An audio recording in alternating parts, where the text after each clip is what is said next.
આ ચૂંટાયેલા ધારાસભ્યની પાસે અમે જાણવા માંગીએ છીએ, ચૂંટાયેલા સાંસદ પાસે જાણવા માંગીએ છીએ. ચૂંટાયેલા સાંસદ તો એમ બોલ્યા હતા કાયદાનું કામ કરે છે. આટલા તજજ્ઞ વ્યક્તિ સાંસદ બંધારણ જેનું ઘડવાનું જે કામ કરે છે એ સાંસદ કાયદાનું કામ કરશે તો આ કાયદાકીય પ્રોસિજર થઈ છે. રાત્રે 12 વાગે ઉપાડી જેવી દીકરીને ઘરેથી એ કાયદાકીય પ્રોસિજર છે કે કેમ એ પણ ભરતભાઈ સૂત્રીએ જવાબ આપવો જોઈએ. એ જાણવા માટેનો મારો પૂરતા પ્રયાસ છે. મેં કોઈ પણ કોંગ્રેસનો પંજો દોર્યો નથી. માત્ર પૂર્વ ધારાસભ્ય તરીકે પત્ર લખ્યો છે, જિલ્લાના આગેવાન તરીકે પત્ર લખ્યો છે, પાટીદાર સમાજ તરીકે નહીં પણ એક ખેડૂતના કાર્યકર્તા તરીકે મેં પત્ર લખ્યો છે કે દીકરી ઉપર ભવિષ્યમાં આવું ન થાય. તો ચૂંટાયેલા સાંસદ તરીકે આપનો શું અભિપ્રાય છે? ચૂંટાયેલા ધારાસભ્ય તરીકે આપનો શું અભિપ્રાય છે? અમરેલીમાં જે ઘટના બની હતી પાયલ ગોટીની અને એક લેટર કાંડ થયો અને જે સરઘસ કાંડ થયો, આ વાતને લગભગ 15 થી 20 દિવસ જેટલો સમય થઈ ગયો છે. તેમ છતાંય આગેવાનો અને સ્થાનિક નેતાઓ ન્યાયની લડત માટે બે વ્યક્તિઓ સામે ઝઝૂમી રહ્યા છે. એક પોલીસ ડિપાર્ટમેન્ટ અને બીજું ભારતીય જનતા પાર્ટીના નેતાઓએ જે આ કૃત્ય કર્યું છે તેમ છતાં હજી બોલતા નથી અને પોતાનું મૌન સેવીને બેઠા છે. તો નમસ્કાર, આપ જોઈ રહ્યા છો ન્યૂઝ રૂમ ને આપની સાથે છું હું કૃણાલ આહિર. 20 દિવસ પહેલાં અમરેલીની અંદર ભારતીય જનતા પાર્ટીના જ બે જૂથ વચ્ચેની લડાઈમાં એક દીકરીનો ભોગ લેવાનો એ પાયલ ગોટીનું જે સરઘસ કાઢવામાં આવ્યું અને સરઘસ કાઢ્યા બાદ આ મામલો ખૂબ ગરમાયો. તેમ છતાંય ભારતીય જનતા પાર્ટીના એક પણ નેતા આમાં ખુલીને બહાર આવવા માટે તૈયાર નથી. હું એટલા માટે કહી રહ્યો છું કે જે અમરેલીની ઘટના છે તે અમરેલીની ઘટનામાં લગભગ આજુબાજુના વિસ્તારના જેટલા પણ ધારાસભ્યો કે સાંસદો છે તે ભારતીય જનતા પાર્ટીના છે. લોકોએ ભારતીય જનતા પાર્ટીને મત આપી અને પોતાના વિસ્તારના પ્રતિનિધિ તરીકે જેમને ચૂંટીને મોકલ્યા છે ત્યારે અત્યારે જનતા સવાલ કરી રહી છે, પણ પોતાના વિસ્તારના ચૂંટાયેલા ધારાસભ્યો કે સાંસદો આ વાતમાં બોલવા માટે તૈયાર નથી. કેમ તૈયાર નથી? તો આ જે મુદ્દો છે ભારતીય જનતા પાર્ટીના નેતા સાથે જોડાયેલો છે. જો આ કામ કોઈ વિપક્ષે કર્યું હોત અથવા બીજા કોઈએ કર્યું હોત તો ન માત્ર અમરેલી વિસ્તારના પણ પૂરા ગુજરાતના ભારતીય જનતા પાર્ટીના નેતાઓ પૂરી ખબર ન હોવા છતાં પણ આ વાતમાં કૂદીને પડી જાત. પણ આમાં કેમ બોલવા માટે તૈયાર નથી? કેમ કે આમાં બોલે તો પોતાની પાર્ટી અને પોતાના પક્ષને નુકસાન થાય તેવો મુદ્દો છે. મુદ્દો કૌશિક વેકરિયાને લઈને છે અને પોલીસને જે ત્યાંના એસપી છે તેમને કોને આદેશ આપ્યા હતા અને એસપીએ કોના કહેવાથી આ સરઘસ કાઢ્યું હતું તેને લઈને છેલ્લા કેટલાક દિવસોથી અમરેલીમાં પણ ધરણા થયા.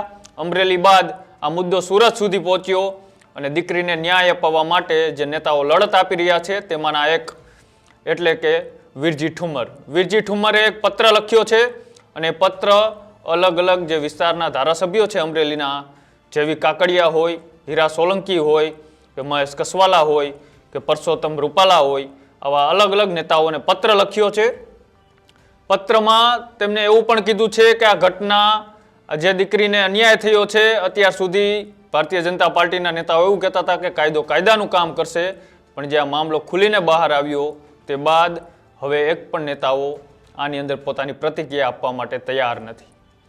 જેમને ચૂંટીને મોકલ્યા છે ત્યારે જનતાનો અધિકાર છે અને જનતા જવાબ માગી રહી છે અને જનતાના જવાબમાં તમે કેમ મૌન રહ્યા છો તેનો તમારે ખુલાસો કરવો પડશે તેવો એક વીરજી ઠુમ્મર દ્વારા પત્ર લખવામાં આવ્યો છે. અને આગળ વીરજી ઠુમ્મરે શું કહ્યું વધુમાં તે પણ તમે એકવાર સાંભળો.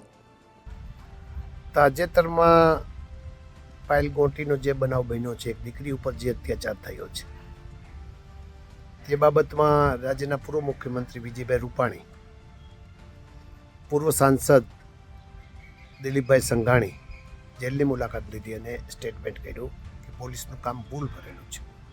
નારણભાઈ કાછડિયાએ પણ આ બાબતમાં સ્ટેટમેન્ટ કરી અને પોલીસની કામગીરીને વખોડી છે.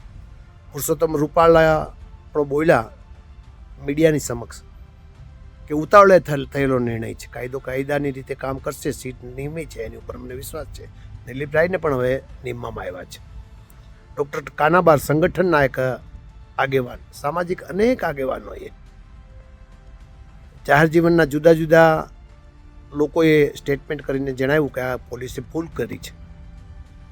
ત્યારે લોકોના અનેક ફોન આવે. સુરત ગયો ત્યાં પણ મને અનેક લોકોએ રજૂઆત કરી કે તમારા ધારાસભ્ય અને સાંસદનું શું કહેવાનું છે. એના માટે પણ વીરજીભાઈ તમારે ખુલાસો કરવો જોઈએ. એટલે સુરતથી હું અમદાવાદ ગયો હતો. સોમવારે સુરત મારું આંદોલન હતું, મારી ધરપકડ થઈ હતી. અમદાવાદથી આજે આવી અને સીધો જ મેં પહેલો પત્ર લખ્યો. ત્યાંના લોકોએ કહ્યું, અનેક લોકોએ મને ફોન ઉપર પણ જણાવ્યું કે વિજયભાઈ ચૂંટાયેલા એકેય ધારાસભ્ય કે સાંસદ બોલતા નથી.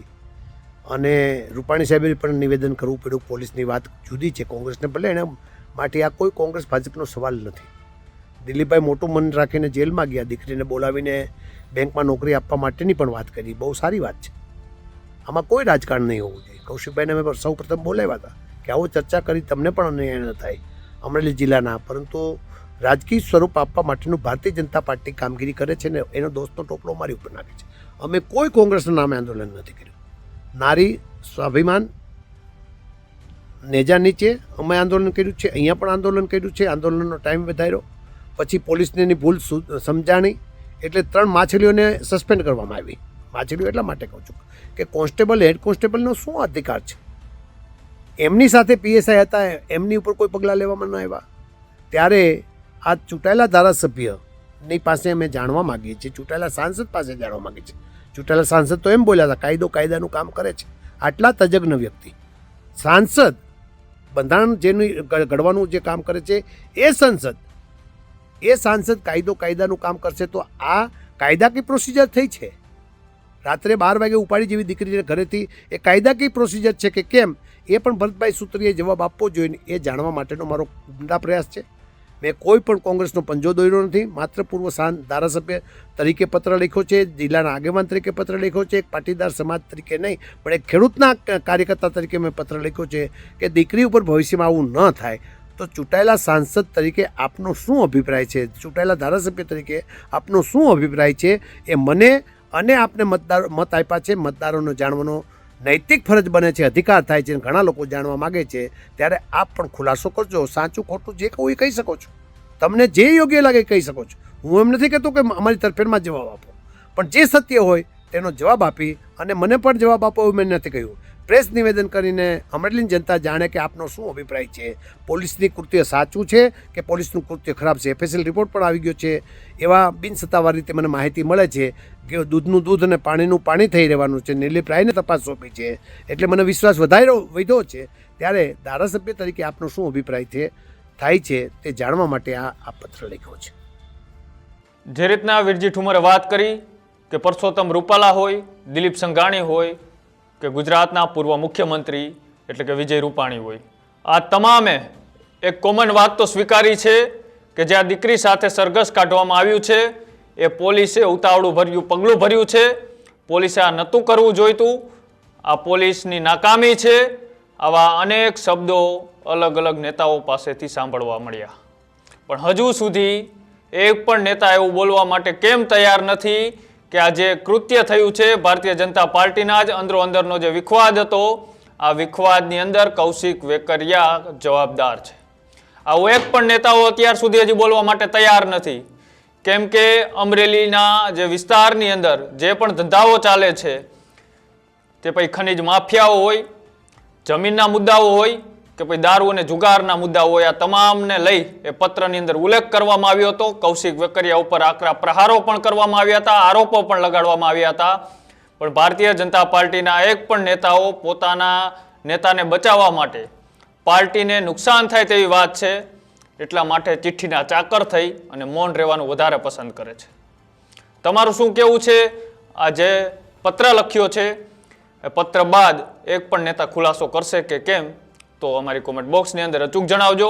આવા જ અહેવાલો જોવા માટે અમારી YouTube ચેનલ ન્યૂઝ રૂમને આજે જ લાઇક કરો, શેર કરો અને સબસ્ક્રાઇબ કરો. નમસ્કાર.